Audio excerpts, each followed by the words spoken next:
Assalamualaikum warahmatullahi wabarakatuh. Alhamdulillah, alhamdulillahirabbil alamin. Assalatu wassalamu ala asrafil anbiya'i wal mursalin sayyidina wa maulana Muhammadin. Asyhadu an la ilaha illallah wa asyhadu anna Muhammadar Rasulullah. Allahumma shalli ala sayyidina Muhammad. Para hadirin yang dimuliakan Allah, yang dirahmati Allah. Bertemu lagi dengan saya dalam channel Buya Pasaman Timur dalam malam Qom Majelis Zikir. Alhamdulillah, pada tahun ini saya akan berbagi wawasan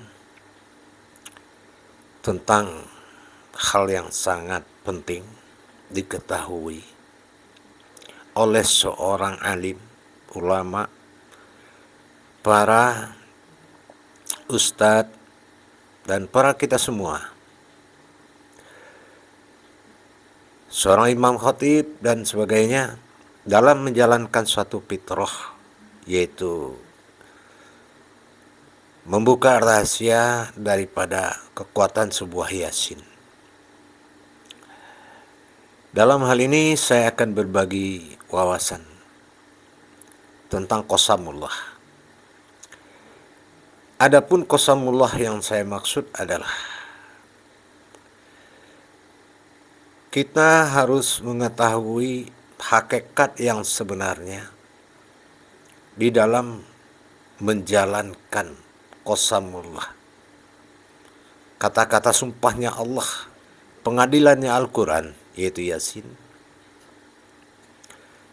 Kita akan membahas cara menjalankan karomahnya Yasin dengan kekuatan ruhnya Yasin itu. Semua berasal daripada ruh. Innama amruhu syai'an arada ayyakula lahu kun fayakun. Semuanya berasal dari ruhnya Allah. Allah tiupkan ruh.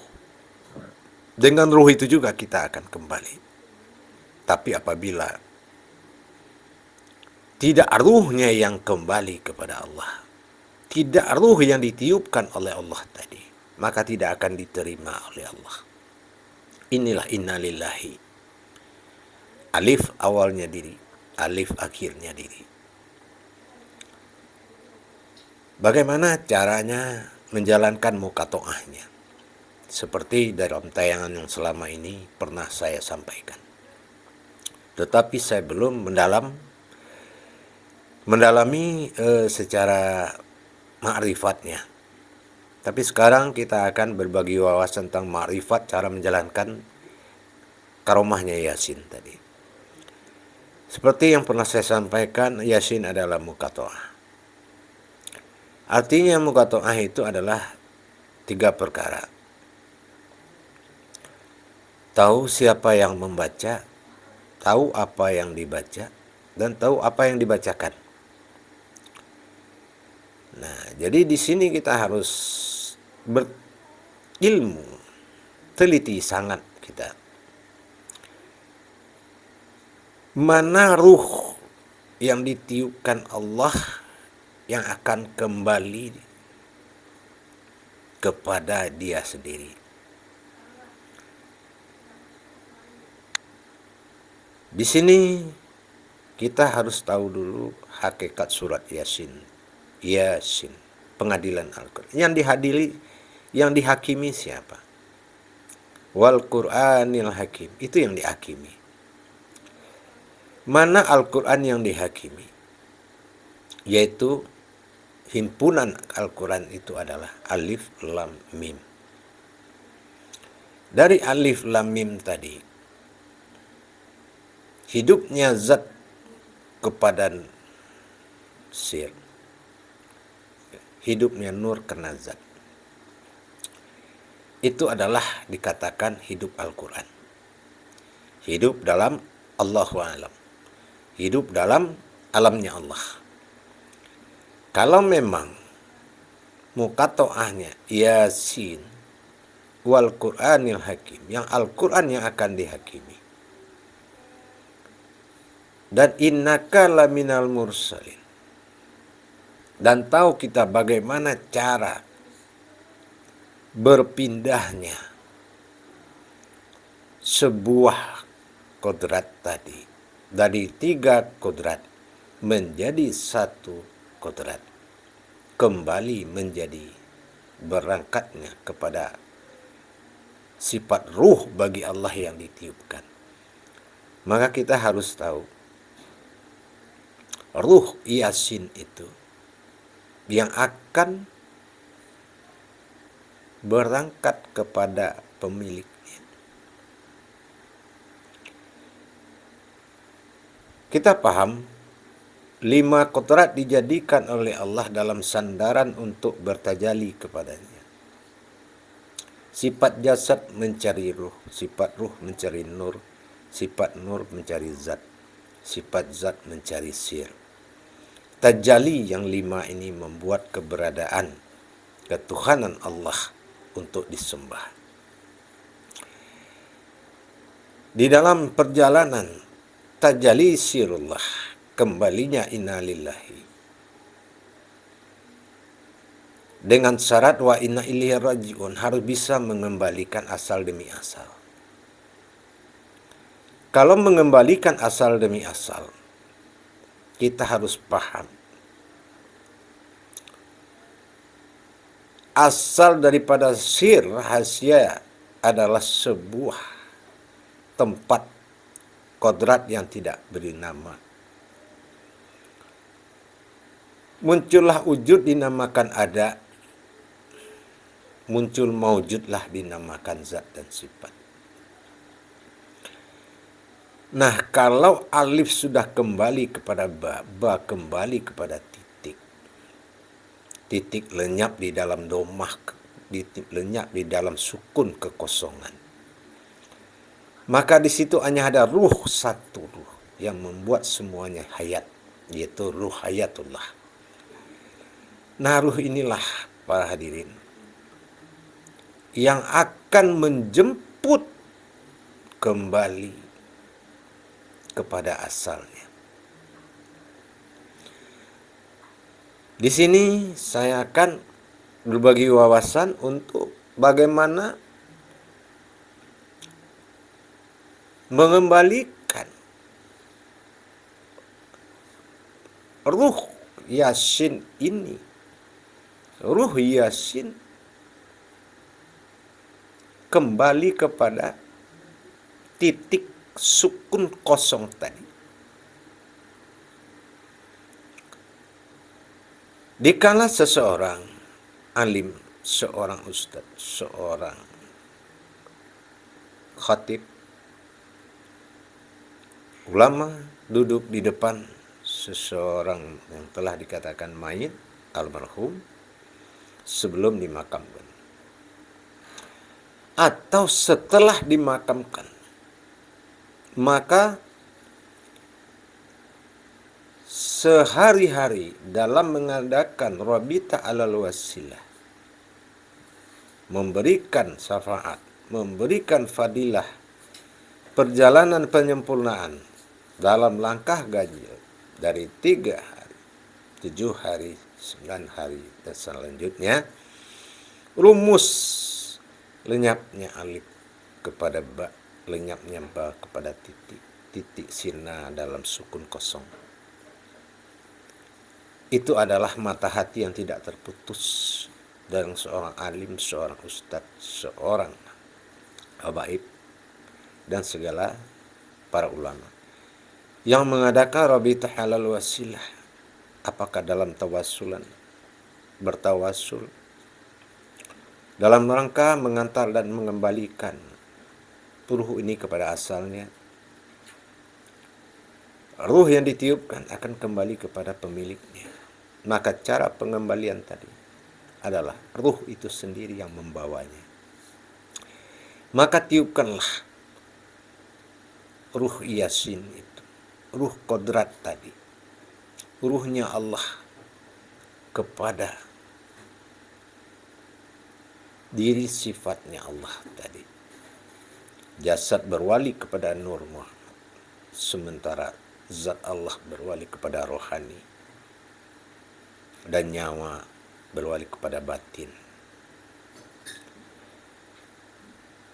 Kehidupan hakikat Allah adalah kehidupan kodrat Adam dan Muhammad, bernyawakan Allah. Ruh Allah yang dipakai, maka kembalikanlah kepada Allah. Dalam menjalankan, kita harus memiliki kekuatan ilmu yang sempurna dan ma'rifat yang utuh. Bagaimana caranya? Perhatikan. Setelah kita membaca kitab-kitab besarnya diri, Al-Fatihah, kitabnya sifat batin, awal bertajali Allah pada diri, bacalah Al-Fatihah. Setelah itu, bacalah kodrat Allah pada diri dengan surat An-Nas. Setelah itu bacalah Al-Ikhlas sebagai maujud Allah pada diri. Maka lengkaplah. Setelah itu baru kita melaksanakan robitah. Setelah kita berfadilah kepada Rasulullah Sallallahu Alaihi Wasallam, lengkap sudah dengan robitah, berrobitah kepada arwah tadi semua, maka kita akan membaca Yasin. Dalam baca Yasin ini kita harus tahu kodrat yang keluar di mulut kita setelah kita menatap 3 kodrat di dalam wujud sebuah jasad tadi. Yang berhenti itu adalah zikir dan robitahnya, nyawa dan jantung. Tetapi kodratnya tetap ada. Karena ada 2 ruh di situ. Pertama, ruhamiyata adalah ruh penggerak jasad. Itu satu-satu sudah diberangkatkan sampai ruh-ruh yang diawasi malaikat. Semua sudah berangkat. Itu ruhamiyata. Yang kedua, ruhani. Ruhku kata Allah. Nah, di sini pengembaliannya tadi. Disinilah kita harus melihat di saat mengucapkan Yasin. Di saat mengkalamkan Yasin, kita melihat 3 kodrat tadi. Alif sin sebagai nur kasiyah perwujudan jasad tadi. Lenyap ke dalam titik, ke dalam batin. Nur lenyap ke dalam batin. Batin lenyap ke dalam wujud.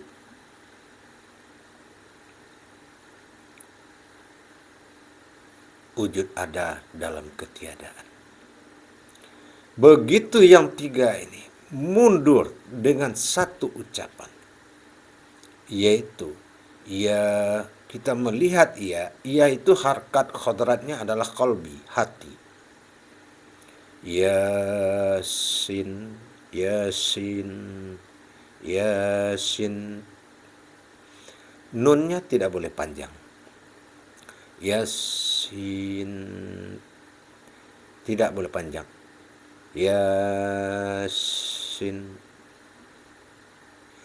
Setelah kita melihat alif masuk ke dalam bab, ba lenyap ke dalam titik, titik sirna di dalam sukun kosong yang tidak bernama. Alam jadi sebelum semua jadi.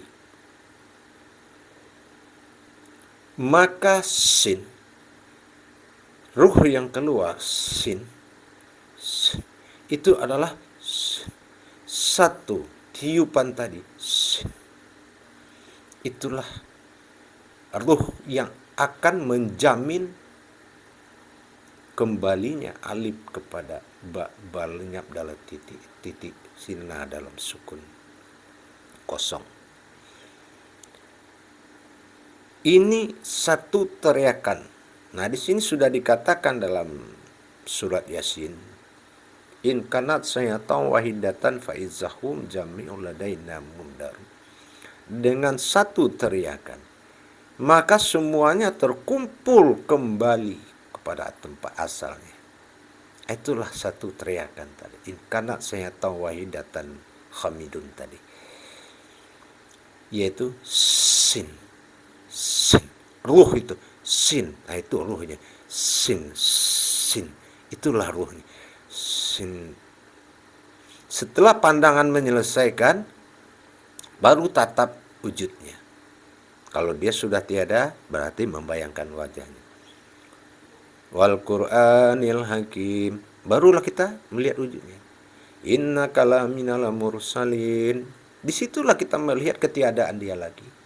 Sampai dia ke alam sebelum semua jadi. Karena kursi Allah juga sudah mengatakan, sesungguhnya manusia itu sudah ada sebelum semuanya ada.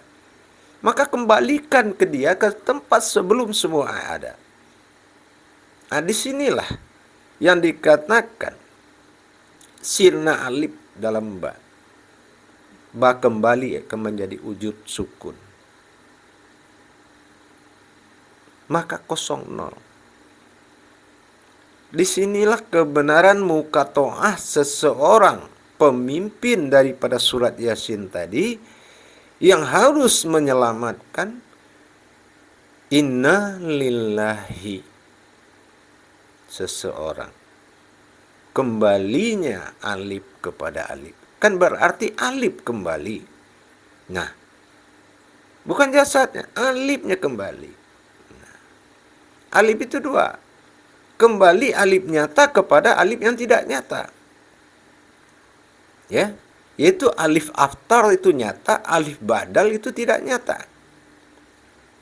Alif aftar badal nyata, alif badal itu tidak nyata. Jadi dengan tiupan ruhnya tadi, hilanglah yang nyata kepada yang tidak nyata. Ini yang dikatakan inna lillahi.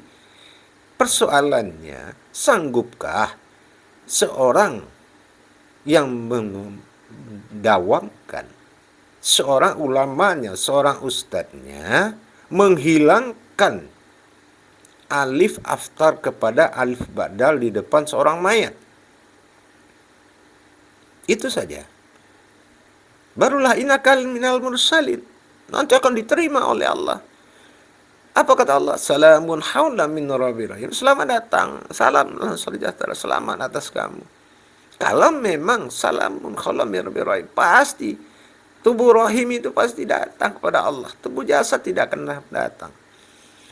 Tapi mengembalikan tubuh rahim itulah ruhnya tadi. Inama amruhu. Atas nama ruhku, kata Allah. Nah, Yasin itu atas nama ruhku baru jadi. Kun fayakun. Kun itu aku, kata Allah. Fayakun itu dia. Barulah jadi dia kembali kepada aku. Hu kembali menjadi hu. Hu kembali menjadi hu. Maka fayakun itu ada waw di situ, atau waw atau hu atau dia. Fayakun ada waw di situ. Kun fayakun yang kembali itu kun fayakun. Fayakun itu ada waw di fayakun itu. Periksalah surat Yasin 82 itu. Pasti ada waw di situ. Nah, di sini gini harus paham kode etiknya. Jadi dengan tiupan ruh Yasin tadi, itu adalah ruhnya Allah yang harus ditenggelamkan, yang aftar kepada ba'dal. Tenggelamkan alif nyata kepada yang tidak nyata. Ayatnya dikatakan tenggelam alif ke dalam batin. Ba kembali kepada titik, itulah wujud. Ada dalam ketiadaan. Itulah sukun kosong. Nah, kalau lebih jelas, lihat tulisan al-maut umpamanya. Kalau al-maut itu ada waw di situ yang ada sukunnya. Dia kosong. Kembalikan dia kepada kosong. Maut, al-maut. Perhatikan di tulisan Arab itu al-maut. Di wud itu waw itu ada waw di situ yang menamakan hu atau dia. Tapi ada sukun di atasnya kosong.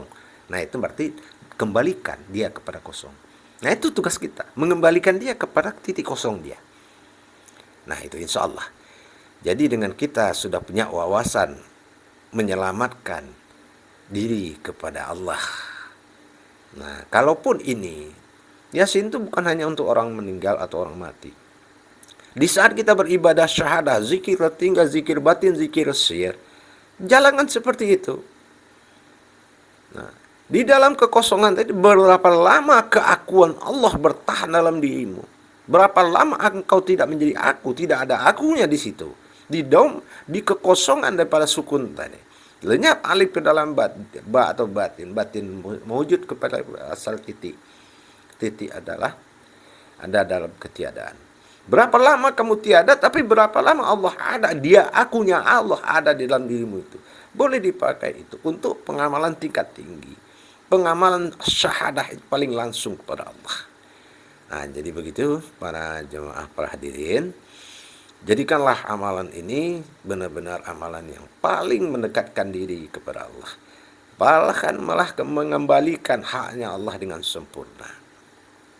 Jadilah seorang pesuruh Allah, wali Allah, para ulama dan para ustadz yang bermanfaat buat rohani.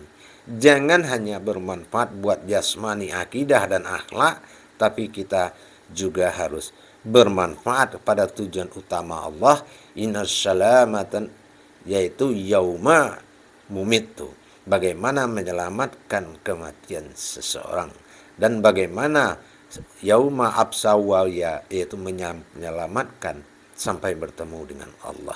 Itulah tugasnya. Orang yang berilmu itu adalah orang yang didahulukan dan diutamakan oleh Allah daripada orang-orang yang tidak berilmu.